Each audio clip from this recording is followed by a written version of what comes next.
My sister wiped out my house down payment to buy herself a luxury car. She needs it more than you, my parents said.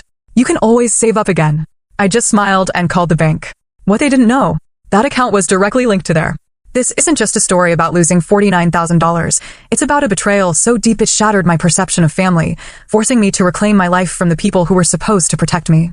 Can you imagine your own parents telling you your life savings, built over 5 years of grueling sacrifice, meant less than your sister's fleeting desire for a new car? Because that's exactly what happened to me.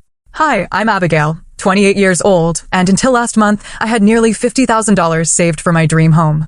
5 years. That's 5 years of working overtime, packing sad brown bag lunches, and saying no to every single vacation. All of it gone in a single day. My sister, Amanda, just waltzed into a bank, emptied my account, and drove off in a brand new Mercedes. The absolute worst part? When I ran to my parents, my heart absolutely breaking, they looked me straight in the eye and said, "You can just save again. Amanda needs this more than you." I was stunned. Silent. Growing up in suburban Boston, it was always painfully clear who the star of our family was. Amanda, my younger sister by 2 years, had that effortless beauty, the kind that made heads turn even when she was a teenager. I was the awkward one, braces, glasses, constantly struggling to fit in. Meanwhile, Amanda was the cheerleading captain, a trail of admirers following her through the hallways. Our parents, Robert and Eleanor Thompson, never even tried to hide their favoritism. When Amanda made the honor roll, there were celebrations, gifts, lavish dinners. When I brought home straight A's, I'd get a quick pat on the back and a dismissive, "That's what we expect from you, Abby." My father, a high school football coach, just clicked with Amanda's athletic ability and outgoing personality. My mother, a real estate agent, loved parading her beautiful daughter at open houses, swearing it helped sell homes faster. I learned early on that the only way to get any attention in our house was to be supremely responsible. So that's who I became. While Amanda went to parties and dated the popular boys, I buried myself in studies, joined academic clubs, and meticulously planned my future. I wasn't doing it for praise anymore. I knew that wasn't coming. I was doing it because I realized no one was going to look out for me except myself. College was when the financial disparity became impossible to ignore. My parents paid Amanda's full tuition at a private university, where she changed majors 3 times before finally settling on communications. Me? I attended the state university on a partial scholarship, working 20 hours a week at the campus bookstore, taking out loans to cover the rest. When I asked my parents why they wouldn't help me the same way, my father just said, "You're smart, Abby. You'll be fine no matter what. Amanda needs the extra support." Those words became the theme of my entire life. Amanda needs it more. I graduated with an accounting degree and $30,000 in student debt. Amanda graduated with no debt, no job prospects, and moved straight back home where my parents had converted the basement into what they generously called her starter apartment. I took a job at a mid-sized accounting firm in Boston, rented a tiny studio apartment with a roommate, and created a strict budget that would allow me to pay off my loans in 3 years instead of 10. While I was eating ramen and tracking every single penny, Amanda was launching her failed business venture, a social media consultancy that consisted mainly of my parents paying her to post pictures on Instagram. When that inevitably collapsed, they bought her a business wardrobe worth thousands and paid for her to take a luxury vacation to recharge. This pattern continued for years. Amanda would run up credit card debt. My parents would bail her out. She needed a new car because hers was embarrassing. For client meetings, they co-signed the loan. Meanwhile, I was getting promoted at work, building my credit score, and finally paying off my student loans. 5 years ago, after a significant promotion, I opened a special savings account dedicated solely to my future home. Every month, a portion of my paycheck automatically transferred into it. I tracked interest rates, researched first-time homebuyer programs, and calculated exactly how long it would take me to afford a down payment on a modest house in a decent neighborhood. My grandmother, Margaret, was my only ally in the family. Unlike my parents, she actually recognized and appreciated my responsibility. "Your sister may get all the attention now," she told me over tea one Sunday, "but you're building something that will last." Financial independence is the greatest gift you can give yourself. She had grown up during the Depression and truly understood the value of self-reliance. Her words became my mantra whenever I felt tempted to spend money on something frivolous. Last year, things seemed to be improving with my family. Amanda had actually held a job at a marketing firm for over a year, her longest employment ever. My parents even started acknowledging my career achievements, hosting a small dinner when I was promoted to senior financial advisor. For the first time in years, I felt like we were becoming a normal family, one where all members were valued equally. That newfound comfort, that fragile sense of normalcy, led me to let my guard down. I started sharing more about my life, including my excitement about finally reaching my savings goal for a house. During a family dinner 3 months ago, I mentioned I was close to having enough for a down payment and had started looking at listings. That's wonderful, honey, my mother said, seemingly genuinely happy for me. My father raised his glass in a toast, and even Amanda asked to see some of the houses I was considering. I showed them pictures of a modest 3-bedroom home in a quiet, neighborly area, explaining my plans to renovate the outdated kitchen over time. They all seemed supportive, offering suggestions and expressing excitement. For once, I felt truly seen and appreciated by my family. That moment of connection made what happened next all the more devastating. Last month, I scheduled a meeting with Jessica, a realtor recommended by a colleague. After years of dreaming, researching, and saving, I was finally ready to make an offer on a house I'd fallen in love with, a charming colonial with a small yard and a bay window, perfect for reading. The night before our meeting, I decided to check my special savings account one last time, wanting to confirm the exact amount I had available. I remember every detail of that moment. I was sitting at my kitchen table, laptop open, a cup of chamomile tea steaming beside me. The room was quiet, except for the gentle hum of my refrigerator. I logged into my bank account, navigated to my savings section, and stared at the screen in disbelief.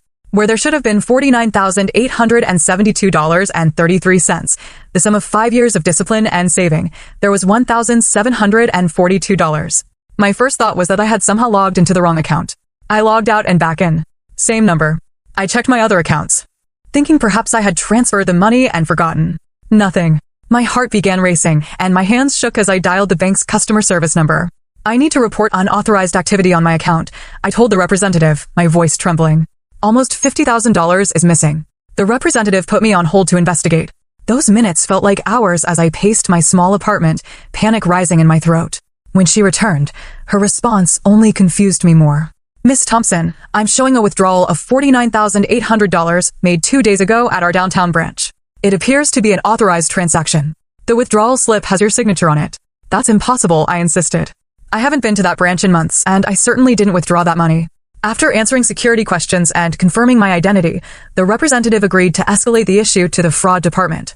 They promised to review the security footage and get back to me within 48 hours. In the meantime, I canceled my meeting with Jessica and took the day off work, too distressed to focus. That afternoon, the fraud department called back with news that turned my confusion into shock. Miss Thompson, we've reviewed the footage from the branch. The person who made the withdrawal appears to be a young woman who presented your ID and knew all your information, including your mother's maiden name and the verbal password on your account. A sickening realization washed over me. There was only one person who could match that description and might have access to my personal information. Can you tell me where the money went? I asked, already suspecting the answer. The funds were withdrawn as a cashier's check made payable to Luxury Motors of Boston. I hung up, heart pounding, and immediately called my sister. No answer. I texted her, need to talk to you ASAP. It's an emergency. No response. I was about to drive to her apartment when I heard the distinctive roar of a luxury car engine outside my building. Looking out the window, I saw Amanda parking a brand new white Mercedes convertible in the visitor spot. She stepped out, sunglasses perched on her head, looking like she'd just won the lottery. When I confronted her in the parking lot, the words out of her mouth weren't an apology or an explanation. Instead, she smiled broadly and said, "Isn't she gorgeous?" I got such a good deal. "Amanda," I said, struggling to keep my voice steady. "Did you take money from my savings account?" She shrugged, running her hand along the sleek hood of the car. "I needed it for the down payment. They wouldn't approve me for the full loan amount. That was my house fund." I yelled, my voice rising despite my efforts to stay calm. 5 years of saving. How could you do this? Amanda's casual attitude in the face of my distress was perhaps more shocking than the theft itself. "Oh, don't be so dramatic, Abby. You can always save more money. You're good at that stuff. I needed this car now for my image. How am I supposed to impress clients in my old Honda?" "You stole from me," I said, the reality of the situation finally sinking in. "You committed fraud. That's a crime." She rolled her eyes. "It's not stealing when it's family. Besides, Mom and Dad said it was okay." Those words hit me like a physical blow. "Mom and Dad knew about this?" "Of course they did," she continued, oblivious to my agony. "I needed their help to find your bank information. They agreed you wouldn't mind.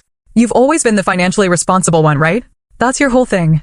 I stood there in the parking lot, staring at my sister lounging against a car purchased with my dreams, feeling like the ground had disappeared beneath my feet. I drove to my parents' house in a daze, tears streaming down my face as I navigated the familiar route through the suburbs. The same streets I'd grown up on now seemed alien and hostile. How could they have done this? How could they have helped Amanda steal what they knew represented years of my hard work and sacrifice?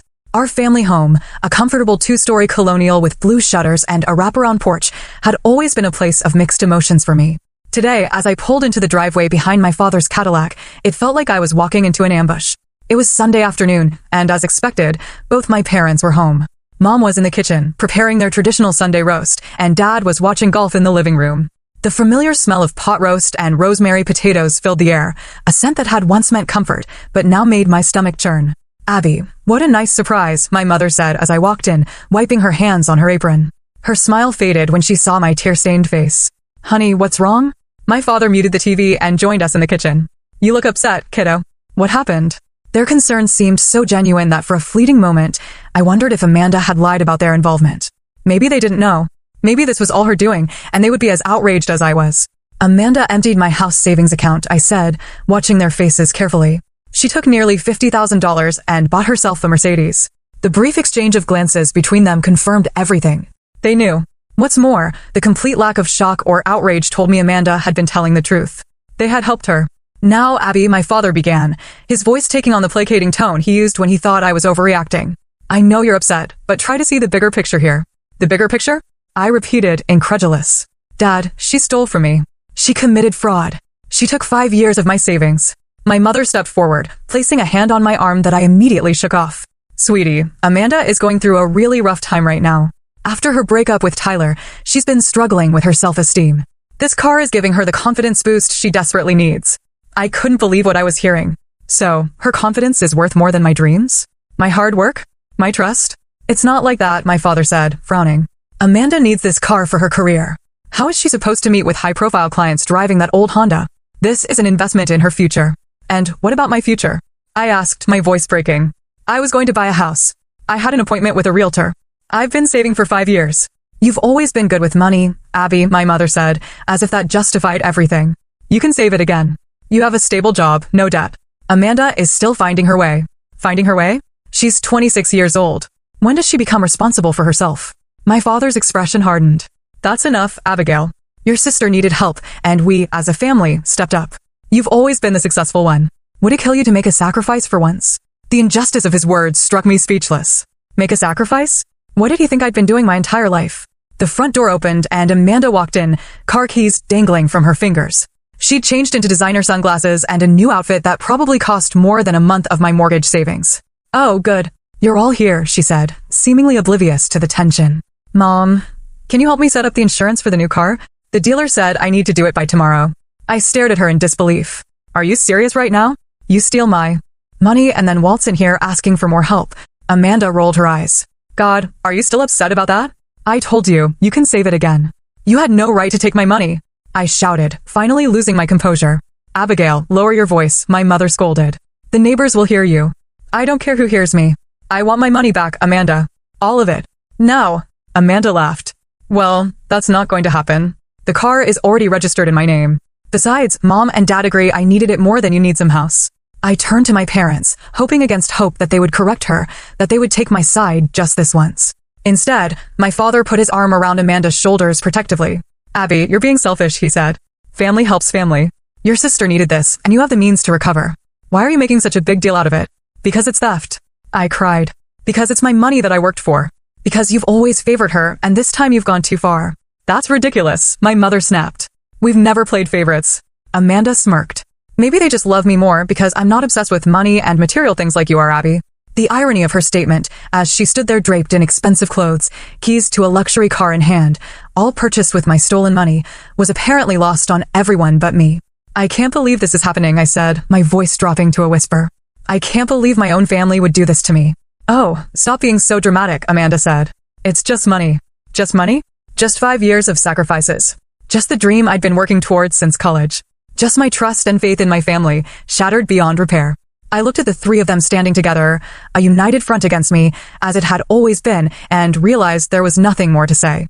I turned and walked out the door, my mother calling after me that I was overreacting, that I should come back and discuss this rationally. I got into my car and drove away from my childhood home, tears blurring my vision so badly that I had to pull over a few blocks away. Sitting there in the quiet of my car, I felt more alone than I ever had in my life.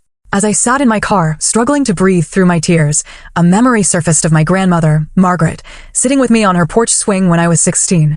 I had just been passed over for a leadership position in the school newspaper in favor of Amanda, despite having more experience and better qualifications. "Family is important," Abigail, Grandma had said, her weathered hand patting mine. "But there comes a point when you have to establish boundaries, even with those you love. Some people will take and take until there's nothing left of you if you let them. At 16, I hadn't fully understood what she meant. Now, at 28, watching my life savings disappear into my sister's new car with my parents' blessing, I finally did. This wasn't an isolated incident.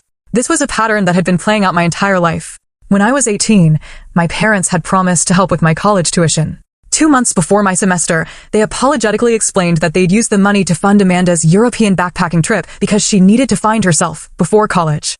I took out additional loans. When our grandmother passed away 3 years ago, she left her vintage jewelry collection to be divided equally between Amanda and me. Somehow, by the time the division happened, Amanda had claimed all the valuable pieces, leaving me with costume jewelry and sentimental but worthless items. My parents had overseen the division and saw nothing wrong with it. Every time, I had swallowed my hurt and anger. Every time, I had told myself that family was more important than material things. Every time, I had forgiven without receiving an apology. But this time was different. This time, they had crossed a line that couldn't be uncrossed. I drove to Prospect Hill Park, my favorite spot overlooking the Boston skyline. The view had always calmed me, helped me think clearly. Today, as I watched the sun setting behind the city buildings, I felt a resolve hardening within me. My phone buzzed with a text from my best friend, Diana. Are you okay? You missed our coffee date. With everything that had happened, I'd completely forgotten our standing Sunday evening meetup. I called her immediately. Abby, what's going on? Diana asked, concern evident in her voice. It's not like you to no-show. Can you meet me at Carlton's coffee shop? I asked, my voice still shaky. I need to talk to someone who isn't my family right now. 20 minutes later, I was sitting across from Diana in a quiet corner of the coffee shop, pouring out the whole story. Diana's expression shifted from shock to outrage as I explained what Amanda and my parents had done. Abby, that's not just wrong, that's illegal, she said when I finished. Your sister committed fraud. She stole your identity and took your money. My parents helped her, I said, still unable to fully process that reality. Diana reached across the table and gripped my hand. Listen to me. This isn't normal family behavior. This is toxic and abusive. You need to report this to the bank. It's fraud, and probably to the police. They're my family, I said weakly, the default response I'd been programmed with my whole life. Family doesn't steal $50,000 from you, Diana said firmly. And this isn't the first time Amanda has done something like this. I looked up surprised. What do you mean? Diana hesitated, then sighed. I didn't tell you this before because I didn't want to come between you and your sister. But 2 years ago, Amanda asked me for a loan of $5,000 for what she called a business opportunity. When I said no, she somehow got my credit card information and charged almost $3,000 before I caught it. I reported it as fraud and got my money back. But when I confronted her, she acted like it was no big deal. I stared at Diana in shock. Why didn't you tell me? She swore she'd pay me back, said she was desperate, and begged me not to tell you. I was angry, but I let it go after the credit card company refunded my money. I should have told you. I'm sorry. The revelation that Amanda had stolen from others outside the family was the final piece that broke the dam of emotions I'd been holding back. I put my head in my hands and sobbed right there in the coffee shop. Years of suppressed hurt and anger pouring out of me. Diana moved to sit beside me, her arm around my shoulders. It's okay to be angry, Abby. It's okay to stand up for yourself, even against your family. Especially against your family when they're hurting you like this. As my tears subsided, a strange calm settled over me. Diana was right. This wasn't about the money. Not really. It was about respect, boundaries, and self-worth. All things my family had trampled on throughout my life. I don't think I can ever save that much money again, I said quietly. At least not for years. That house I wanted, it's gone. Maybe not, Diana said, a thoughtful expression crossing her face. Didn't you tell me once that you set up some special security features on that savings account? A memory flickered.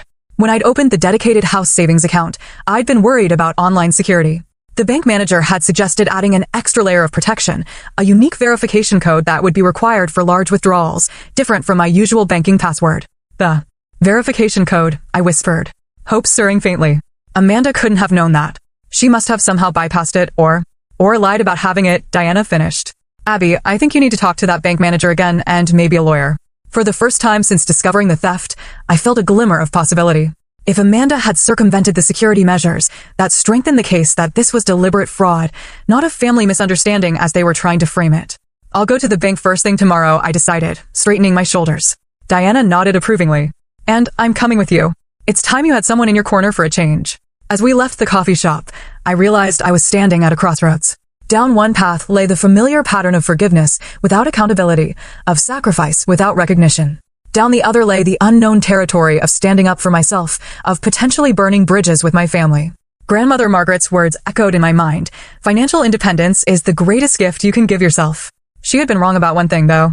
The greatest gift wasn't financial independence. It was the courage to value yourself enough to demand respect. I chose that path. Monday morning, I walked into First National Bank with Diana beside me for moral support. I had called ahead and scheduled a meeting with William Parker, the bank manager who had helped me set up my house savings account 5 years ago. William remembered me, which wasn't surprising given how often I'd come in during the early days of my savings journey, excitedly making deposits and discussing interest rates. His friendly smile faded as I explained what had happened. Miss Thompson, I'm deeply concerned about what you're describing, he said, reviewing the transaction records on his computer. This account indeed had our enhanced verification protection, which requires a separate 6-digit code for withdrawals over $10,000. This code is different from your regular banking credentials. My sister couldn't have known that code, I confirmed. I never shared it with anyone. William's expression grew serious. According to our records, the withdrawal was processed with a verification code, but he paused, typing something. The system shows it was manually overwritten by the teller after multiple failed attempts. What does that mean? Diana asked. It means, William said carefully, that whoever made this withdrawal likely claimed to be you, failed to provide the correct verification code, but somehow convinced the teller to process the transaction anyway. Is there video of this? I asked. William nodded. Yes, all transactions are recorded. Our fraud department should have reviewed this already, given the size of the withdrawal. He made a call to the security office, speaking in low tones. After hanging up, he turned back to me. They're sending over the footage now, Miss Thompson. Given what you've told me, I strongly recommend you speak with our legal department. This appears to be a clear case of identity theft and fraud. 20 minutes later, I was sitting in a conference room, watching security footage of my sister at the teller window. Her hair styled like mine, wearing glasses similar to ones I owned. She was clearly pretending to be me, presenting my ID and confidently chatting with the teller. When it came time to provide the verification code, the footage showed her becoming flustered, checking her phone repeatedly, then leaning in to speak quietly to the teller. She's claiming she forgot the code, William explained. Based on the teller's report, your sister said she needed the money urgently for a medical emergency and provided additional identifying information to prove she was you. What kind of identifying information? I asked, though I already suspected the answer. Your social security number, mother's maiden name, and the address of your apartment. All information my parents would have had access to. The realization made me feel physically ill. What are my options? I asked William. You have several, he replied. We can freeze any further activity on all your accounts immediately. You can file a formal fraud claim with a bank, which would trigger an investigation, and I strongly recommend this. You should report this to the police as identity theft. Diana squeezed my hand supportively. You should do all three. If I file a police report, I said slowly, my sister could face criminal charges. William nodded solemnly. Yes, identity theft and bank fraud are serious crimes. But without a police report, recovering your money becomes much more difficult, especially since the funds have already been used to purchase a vehicle. I took a deep breath. I'll do it. All of it. After freezing my accounts and filing the initial paperwork with the bank, Diana drove me to meet with Michael Stein, a lawyer who specialized in financial fraud cases. His office was small but professional, lined with law books and framed diplomas. Based on what you've told me and the bank's initial findings, you have a very strong case, Michael said after hearing my story. The bank has a responsibility to ensure proper verification protocols are followed. The fact that the teller overrode the security measures is problematic for them. What about my sister? I asked. And my parents? Michael leaned forward, his expression serious. Your sister committed identity theft and bank fraud, both federal offenses. Your parents, if they knowingly assisted her, could be considered accessories. However, proving their involvement might be difficult without explicit evidence. He outlined a plan, send a formal demand letter to Amanda, requiring the return of the full amount within 7 days. If she failed to comply, we would proceed with both civil action to recover the funds and work with the district attorney on potential criminal charges. Before we go further, Michael said, I want to make sure you understand what this means. Legal action against family members can have permanent consequences for those relationships. Are you prepared for that? I thought about my parents' dismissal of my feelings, about Amanda's casual theft of my dreams, about a lifetime of being the responsible one who was expected to sacrifice without complaint. Yes, I said firmly. I'm prepared. Before taking the irreversible step of filing a police report, I decided to give Amanda one last chance. I sent her a text message that evening. Amanda, I've spoken with the bank and a lawyer. What you did constitutes identity theft and fraud. I'm giving you one opportunity to return the full amount you took from my account. If you don't, I will be filing a police report tomorrow and pressing charges. This is not a threat. It's the consequence of your actions. Her response came minutes later, LOL. Are you serious? You would send your own sister to jail over money? Good luck with that. Mom and Dad would never let you. Her dismissive attitude erased any lingering doubts I had. The next morning, I sat in a police station with Officer Thompson, a patient woman who carefully documented every detail of my case. Unfortunately, we see cases like this more often than you'd think, she told me. Family financial fraud is surprisingly common and often goes unreported because victims feel guilty about getting family in trouble. I've given her a chance to make this right, I said. That's more than most would do, Officer Thompson assured me. We'll investigate this thoroughly. With the police report filed, Michael sent the formal demand letter to Amanda via certified mail, with copies to my parents' address as well. I also called the dealership where Amanda had purchased the Mercedes, explaining the situation to their finance manager. The vehicle was purchased with fraudulently obtained funds, Michael explained during the three-way call. Your dealership could potentially be implicated if you don't cooperate with recovering those funds. The finance manager, understandably concerned, promised to review the situation with their legal team and get back to us promptly. Throughout this process, my phone exploded with messages and calls from my family. Amanda vacillated between mocking disbelief that I would go this far over money and tearful pleas about how I was destroying her life.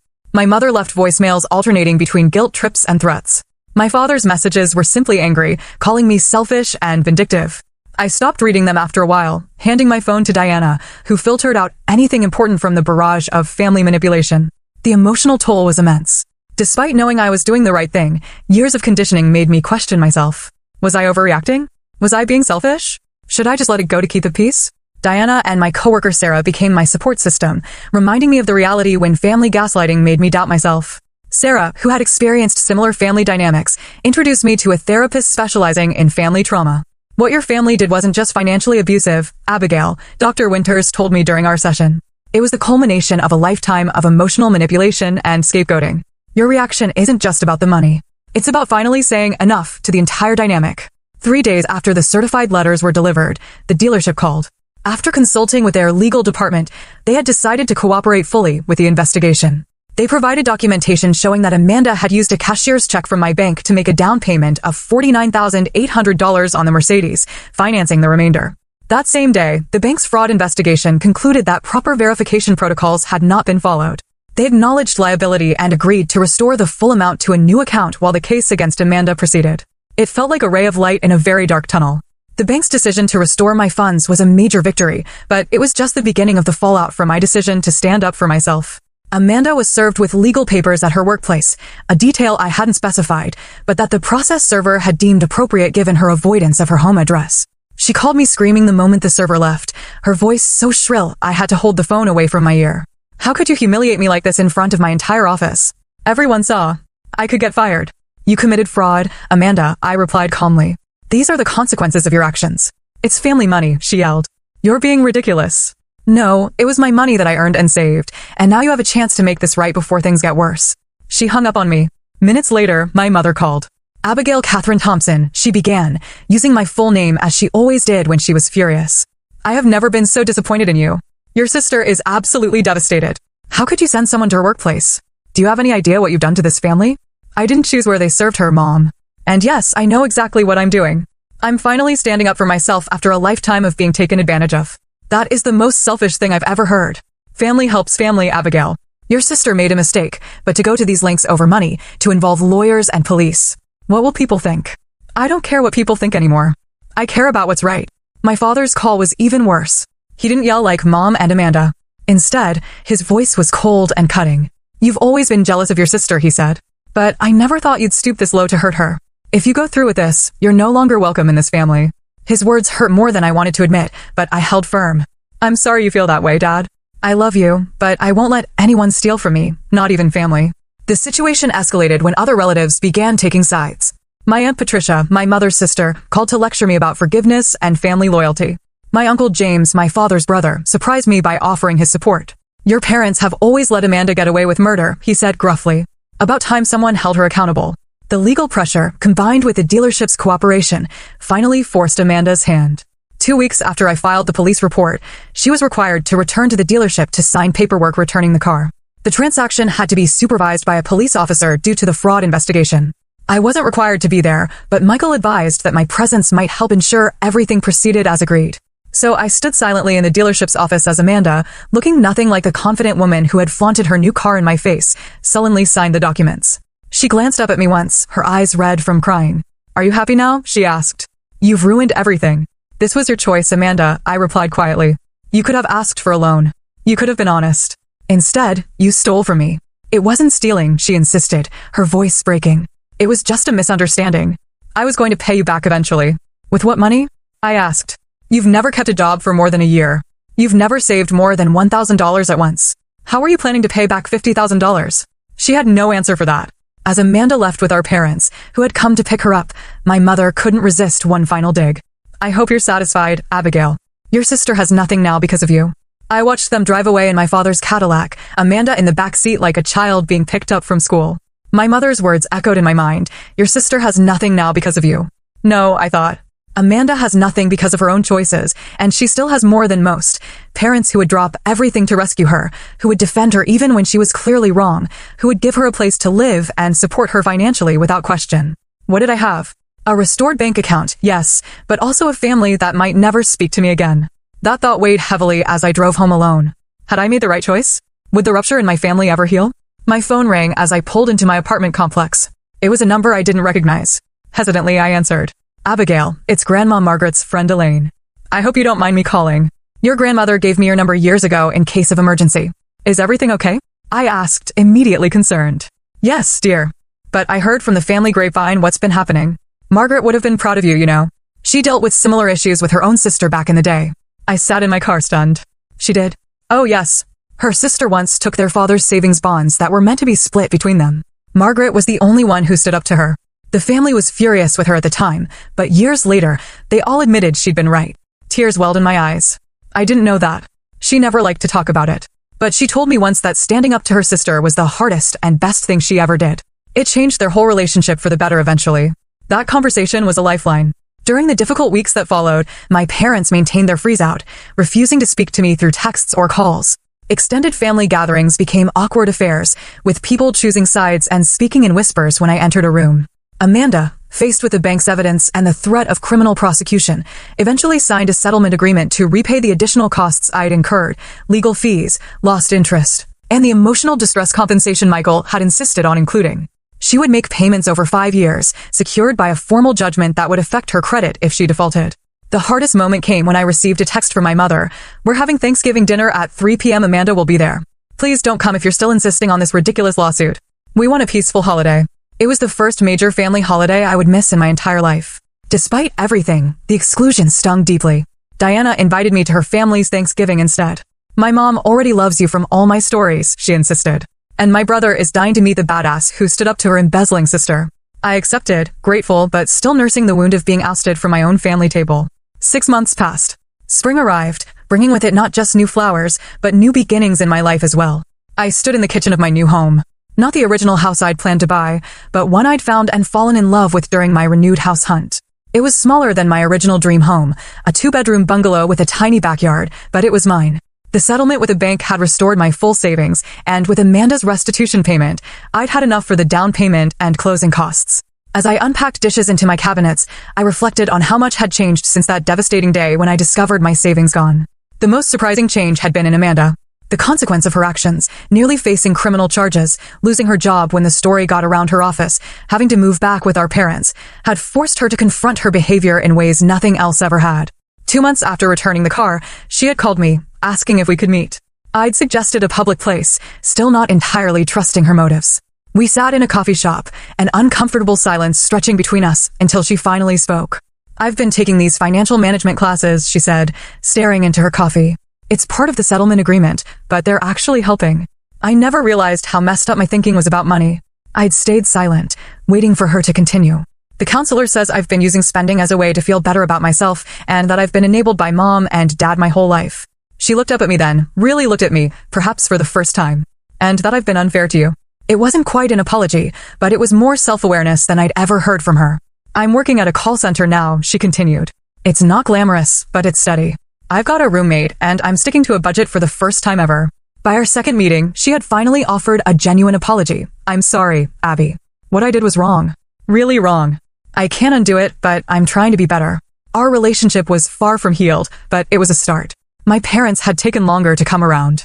They'd maintained their united front of disappointment and anger until my grandmother's friend Elaine intervened. She'd invited them to lunch without telling them I would be there, and mediated a difficult but necessary conversation. You've always had two different standards for your daughters, she told them bluntly. Margaret saw it. I saw it. Everyone saw it. Abigail has spent her life being punished for being responsible, while Amanda was rewarded for being reckless. My mother had started to object, but Elaine cut her off. Eleanor, remember when Robert's father gave each of you money to start your lives? How would you have felt if Robert's sister had taken your share and his parents had told you to just earn it again? That question had struck a chord. For perhaps the first time, my mother had really considered how their actions looked from my perspective. Progress with my parents was slow and uneven. We began with short, awkward phone calls that gradually became more comfortable. By the time I closed on my house, we had reached a tentative truce. They hadn't helped me move in. That would have been too much, too soon. But my mother had sent a houseplant with a card that read simply, "Congratulations. Love, Mom and Dad." Family therapy had been my suggestion, and to my surprise, they had agreed. Our first session had been tense, with my father still resistant to the idea that they had favored Amanda. But by the end of the session, the skilled therapist had helped us all see patterns none of us had fully acknowledged before. Families often unconsciously assign roles to children, Dr. Mercer explained. Abigail became the responsible one, which made it easy to take her for granted. Amanda became the one who needs help, which made it easy to excuse her behavior. These insights didn't instantly heal decades of hurt, but they gave us a language to talk about what had happened and why. On this sunny Saturday in May, as I arranged my new kitchen, the doorbell rang. I opened it to find my parents standing awkwardly on my front porch, a casserole dish in my mother's hands. "We brought lunch," she said tentatively. "If that's okay." I hesitated only briefly before stepping back to let them in. I was just unpacking the kitchen. "It's a mess. We can help," my father offered, his voice gruff but sincere. As we worked together unpacking boxes, our conversation was careful but not cold. They admired the house, asked about my new neighborhood, and even mentioned that Amanda had received a small promotion at her job. "She's still going to those financial classes," my mother said. "She says they're changing how she thinks about everything." "That's good," I replied, meaning it. After lunch, as we sat on folding chairs in my half-furnished living room, my father cleared his throat. "Abby, I owe you an apology. What we did, what we've been doing all these years, it wasn't right." The words I'd never expected to hear from him hung in the air between us. "We were wrong," my mother added quietly. "We should have supported you just as much as Amanda. I'm sorry it took something this extreme for us to see that." Their apology wasn't perfect, and it didn't erase the hurt of a lifetime, but it was a beginning. A real one. 3 weeks later, I hosted my first dinner party in my new home. Diana and Sarah came, of course. So did Amanda, bringing a bottle of wine she'd actually saved up to buy. My parents arrived with dessert. Grandmother Margaret's friend, Elaine, joined us too, bringing stories about my grandmother that made us all laugh and cry. As I looked around my table at this patchwork of relationships, some old, some new, some healing, some transformed, I realized that I had gained something far more valuable than the money I'd recovered. I had gained self-respect and established boundaries that, perhaps for the first time, my family was learning to honor. The journey had been painful, but necessary. Like Grandmother Margaret before me, standing up for myself had been both the hardest and best thing I'd ever done. Later that evening, after everyone had left, I sat on my new porch swing and looked up at the stars. I thought about how far I'd come, not just in recovering my savings, but in recovering my voice and my worth. If you're watching this and struggling with family members who take advantage of your kindness or generosity, know that establishing boundaries isn't selfish, it's necessary. Sometimes the hardest people to stand up to are the ones we love the most. But healthy relationships require mutual respect. Have you ever had to establish difficult boundaries with family members? What helped you find the courage to do it? Share your stories in the comments below. And don't forget to like and subscribe if this story resonated with you. Remember, standing up for yourself doesn't mean you don't love your family. Sometimes, it's the most loving thing you can do for everyone involved, including yourself. Thank you for listening to my story, and I wish you strength on your own journey.